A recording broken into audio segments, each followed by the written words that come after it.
Hello students, आपका Dilip biology olympiad में एक बार फिर से स्वागत है। आज इस वीडियो में मैं आप लोगों को कक्षा 12 के जीव विज्ञान चैप्टर 1 से संबंधित कुछ महत्वपूर्ण एमसीक्यू लेकर आया हूं, जो कि एग्ज़ाम की दृष्टि से बहुत ही महत्वपूर्ण होता है। तो चलिए हम लोग वीडियो को शुरू करते हैं और देखते हैं। तो हमारा पहला वीडियो है, पहला जो क्वेश्चन है, इनमें से कौन कायिक प्रवर्धन नहीं है। यानी कि पहला प्रश्न है, इनमें से कौन कायिक प्रवर्धन नहीं है। यानी कि पौधे के शरीर से काट करके नया पौधा किसमें से नहीं बनाया जा सकता है।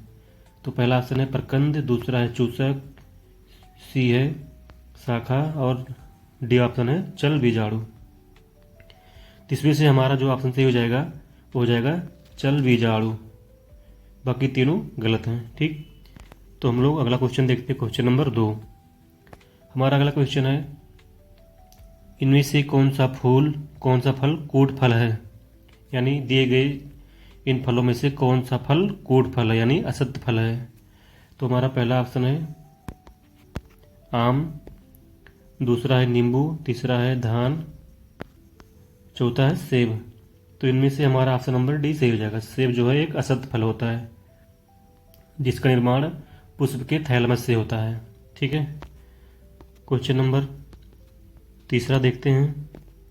क्वेश्चन नंबर 3 में है, भ्रूण पोष का क्या कार्य होता है। यानी पादपों में जो भ्रूण पोष का निर्माण होता है उसका मेन कार्य क्या होता है। तो भ्रूण पोष का कार्य क्या होता है, 4 ऑप्शन दिए गए हैं। भ्रूण बनाना,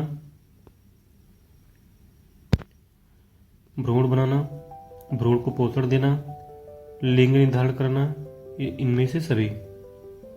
तो इसमें से हमारा जो ऑप्शन सही हो जाएगा, भ्रूण पोष का जो मेन कार्य होता है भ्रूण को पोषण देना। तो ऑप्शन नंबर बी सही हो जाएगा। नेक्स्ट क्वेश्चन देखते हैं। क्वेश्चन है, चौथा क्वेश्चन है, क्वेश्चन नंबर 4 है। कहा जा रहा है इसमें, निम्नलिखित में से किस पौधे के प्रजातियों में बीज का उत्पादन असंग जनन द्वारा होता है। यानी कि ऐसा कौन से पौधे की प्रजातियां हैं जिनमें बीज का उत्पादन जो है असंग जनन द्वारा होता है। तो इसमें से ऑप्शन नंबर हमारा हो जाएगा सही, ये ऑप्शन, यानी एस्ट्रेसिया एवं घास में। एस्ट्रेसिया एवं घास की जो ये प्रजातियां हैं इनमें असंग जनन द्वारा जो है बीज का उत्पादन होता है। ठीक है, क्वेश्चन नंबर नेक्स्ट देखते हैं, क्वेश्चन नंबर 5। ये है, भ्रूणपोष क्या होता है। यानी अगुणित होता है कि द्विगुणित होता है कि त्रिगुणित होता है कि इनमें से कोई नहीं। तो जो भ्रूणपोष होता है वो होता है त्रिगुणित, भ्रूणपोष त्रिगुणित होता है। ठीक है, नेक्स्ट क्वेश्चन देखते हैं। भ्रूण, क्वेश्चन नंबर 5 देखते हैं, ये तो हो गया, 2 बार हो गया। क्वेश्चन नंबर 6, इसमें है, द्विबीजपत्री पौधों के सामान्य भ्रूणकोश में केंद्रकों की संख्या व्यवस्थित होती है। यानी कि जो द्विबीजपत्री के भ्रूणकोश होते हैं उनमें जो केंद्रकों की संख्या होती है वो कितनी होती है। तो हमारे पास 4 ऑप्शन दिए गए हैं, ए बी सी डी। पहले में है 2 4 2, दूसरे में 3 2 3, सी वाले में है 2 3 3, डी वाले में 3 3 2। तो इसमें से हमारा ऑप्शन जो सही हो जाएगा बी ऑप्शन, क्योंकि इनमें केंद्रों की संख्या टोटल 8 होती है, यानी 3 2 5 3 8 होता है। ठीक, नेक्स्ट क्वेश्चन देखते हैं, क्वेश्चन नंबर 7। क्वेश्चन नंबर 7 है, बीज चोल का निर्माण होता है। बीज चोल का निर्माण कहाँ पे होता है। तो पहला ऑप्शन है पेरिकार्प, दूसरा है एपिकार्प, सी है बीजांड कवच से, डी है न्यूसेलस से। तो हमारा इस क्वेश्चन का जो आंसर हो जाएगा वो हो जाएगा हमारे पेरिकार्प से। ठीक है, नेक्स्ट क्वेश्चन देखते हैं। क्वेश्चन नंबर 9 में क्या है, भूमि में फलनी फल है। यानी कि भूमि के अंदर जो फल फलता है, तो उसमें से आलू है, मूंगफली है, प्याज है, अदरक है। हालांकि इसमें से चारों जो है जमीन के अंदर ही होते हैं, लेकिन इसमें पूछा गया है भूमि फलनी फल क्या होता है। तो आलू तो भूमिगत तना होता है, इसमें से हमारा ऑप्शन सही हो जाएगा ऑप्शन नंबर बी, यानी मूंगफली। ठीक है। अगला क्वेश्चन देखते हैं 10। क्वेश्चन नंबर 10 में क्या है? वायु परागण सामान्यतः पाया जाता है। वायु परागण सामान्यतः पाया जाता है किसमें? लिली में, घासों में, आर्किड्स में और लेग्यूम्स में। लेग्यूम्स मतलब दाल में, यानी दलहनी पौधों में। ठीक। तो इसमें से जो वायु द्वारा परागण होता है वो होता है घासों में। ठीक है। अगला क्वेश्चन है, निम्न में से किसमें जल द्वारा परागण होता है? यानी 4 पौधे दिए गए हैं, 4 ऑप्शन दिए गए हैं, इनमें से बताना है कि किस प्रकार के पौधे में जल द्वारा परागण होता है। तो इसमें से जलकुंभी है, कमल है, हाइड्रिला है और दिया है डी में बी और सी दोनों में। ठीक है। तो इसमें जो जल द्वारा परागण होगा,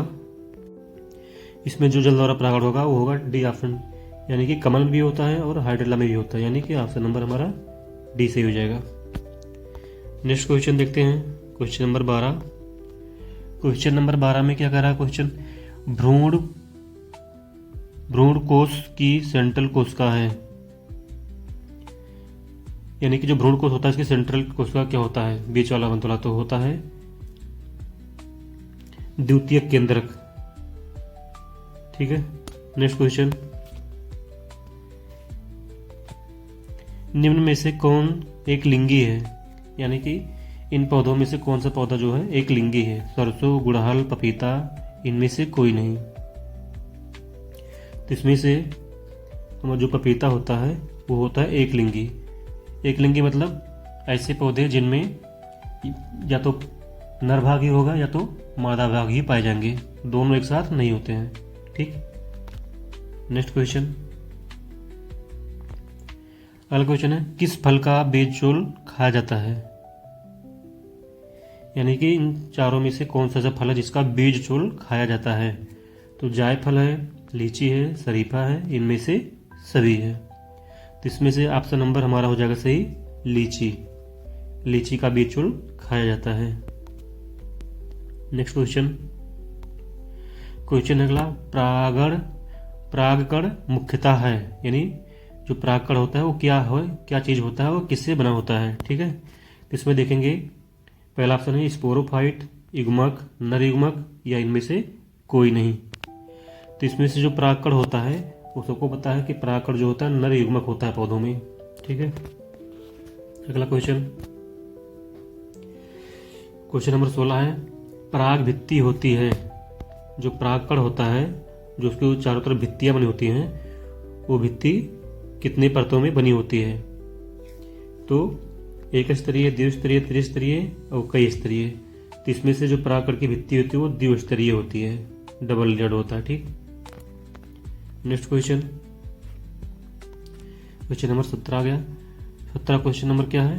परागकण हो सकते हैं, जो परागकण हो सकते हैं वो क्या होते हैं? गैमेटोफाइट, सजावटी, एलर्जी कारक, इनमें सभी। जो परागकण होते हैं वो एलर्जी कारक हो सकते हैं।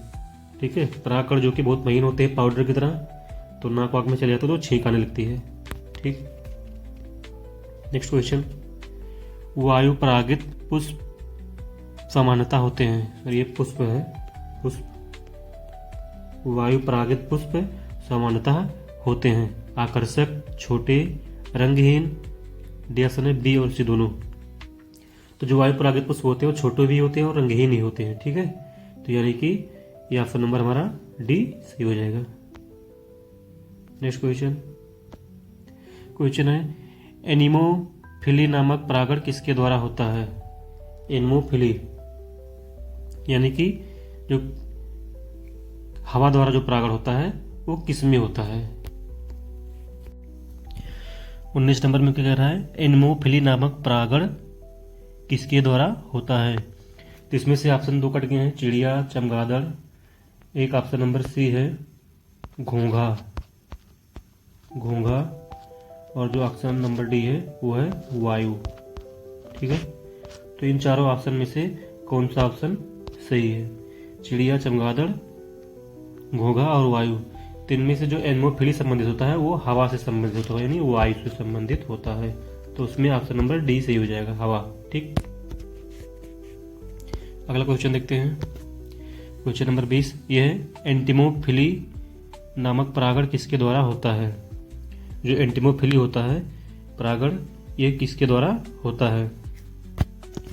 तो एंटिमोफिली परागण जो होता है चिड़िया, चमगादड़, हवा, इनमें से ऑप्शन नंबर डी यानी कीड़ों के द्वारा एंटिमोफिली परागण होता है। क्वेश्चन नंबर नेक्स्ट देखते हैं। प्रत्येक पादप कोशिका से पूर्ण पौधा बन सकता है? क्लोनिंग के द्वारा, कि समा क्लोनिंग के द्वारा, कि टोटीपोटेंसी के द्वारा, कि इनमें से सभी। तो इनमें जो ऑप्शन नंबर 21 में जो क्वेश्चन नंबर 21 है, इनमें जो ऑप्शन सही हो जाएगा वो हो जाएगा 21 का सी, टोटीपोटेंसी। टोटीपोटेंसी ऑप्शन इसमें सही हो जाएगा। अगला देखते हैं क्वेश्चन नंबर 22। प्रोटोप्लास्ट कल्चर का फ्यूजोजन क्या होता है? ये जो प्रोटोप्लास्ट कल्चर होता है इसका मतलब होता है दो अलग अलग कोशिकाओं को आपस में मिलाकर उसमें फ्यूज जाता है, एक नया पौधा बनाया जाता है। यानी कि दो पौधों को लिया जाता है और उनके कोशिकाओं को, अलग अलग पौधों की कोशिकाओं को निकाल करके आपस में फ्यूज किया जाता है, जिसको प्रोटोप्लास्ट कल्चर फ्यूजोजन बोलते हैं। ठीक है, तो इसमें से जो ऑप्शन दिए गए हैं तरल नाइट्रोजन, पीईजी और लैक्टिक अम्ल, और इनमें से सभी।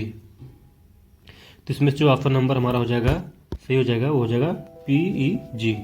ये प्रक्रिया होता है जिसके द्वारा प्रोटोप्लास्ट कल्चर का फ्यूजन किया जाता है। ठीक, अगला क्वेश्चन देखते हैं। कमल में परागण होता है, तो कमल में परागण किसके द्वारा होता है? जल द्वारा, वायु द्वारा, कीट द्वारा, इनमें से सभी के द्वारा। तो जो कमल में परागण होता है वो होता है जल के द्वारा, क्योंकि कमल एक जलीय पौधा होता है। Next question. पराग से अगुणित पौधे का विकास कहलाता है? जो पराग से अगुणित पौधे होते हैं उनमें उसका विकास जो क्या कहलाता है वो कहलाता है somatic hybridization. Somatic hybridization. Next question देखते हैं। Question number 25। पुष्प बंद रहते हैं डिक्लिनी में, कि क्लिस्टोगेमी, कि डाइकोगेमी, क्या इनमें से कोई नहीं? तो इसमें जो है क्लिस्टोगेमी एक स्थिति होती है पौधों में, उस समय जो होता है पुष्प जो है बंद रहता है, यानी कि जो उसके कैलिक्स होते हैं वो कैलिक्स के अंदर बंद रहता है। तो इस प्रक्रिया को क्लिस्टोगेमी बोलते हैं। तो जो पुष्प बंद रहता है वो उसको बोलते हैं ना क्लिस्टोगेमी प्रक्रिया। ठीक, नेक्स्ट क्वेश्चन। Question number 26। आवृत बीजी में कौन सी संरचना नहीं मिलती है? जो आवृत बीजी होता है इनमें से कौन सी संरचना नहीं मिलती है? इसमें आर्किगोनियम, अंडक, परागकोश और गुरु युग्मकोद्भिद। यानी कि इसमें से जो ऑप्शन सही हो जाएगा वो हो जाएगा ऑप्शन नंबर ये, archegonium. Next question. Question number 27। सामान्य आवृत बीजी भ्रूण कोश होता है? क्या होता है? एक कोशिकीय, द्विकोशिकीय, पंचकोशिकीय और 7 कोशिकीय। तो हमारा इस क्वेश्चन का जो ऑप्शन सही हो जाएगा वो हो जाएगा हमारा 7 कोशिकीय, यानी 7 कोशिकीय होता है भ्रूण कोश का। जो सामान्य आवृत बीजी भ्रूण कोश होता है जो उसमें कोशिकाएं होती हैं वो 7 कोशिकीय होता है। क्वेश्चन नंबर 28 देखते हैं। बीजांड के वृंत को कहते हैं? ये वृत्त है, वृंत है, वृंत नहीं होता है वृंत। तो बीजांड के वृंत को क्या कहते हैं? फ्यूनिकल कहते हैं, कि केरनकल कहते हैं, कि न्यूसेलस कहते हैं, कि पेडिसिल कहते हैं? तो जो बीजांड का वृंत होता है इसको बोलते हैं ना फ्यूनिकल बोलते हैं, फ्यूनिकल। तो ऑप्शन नंबर ये सही हो जाएगा। 29। क्वेश्चन नंबर 28 दो बार हो गया है। क्वेश्चन नंबर 29 देखते हैं। 29 में कहा जा रहा है सामान्यतः एक परिपक्व निषेचित बीजांड में N, 2N तथा 3N स्थित मिलता है।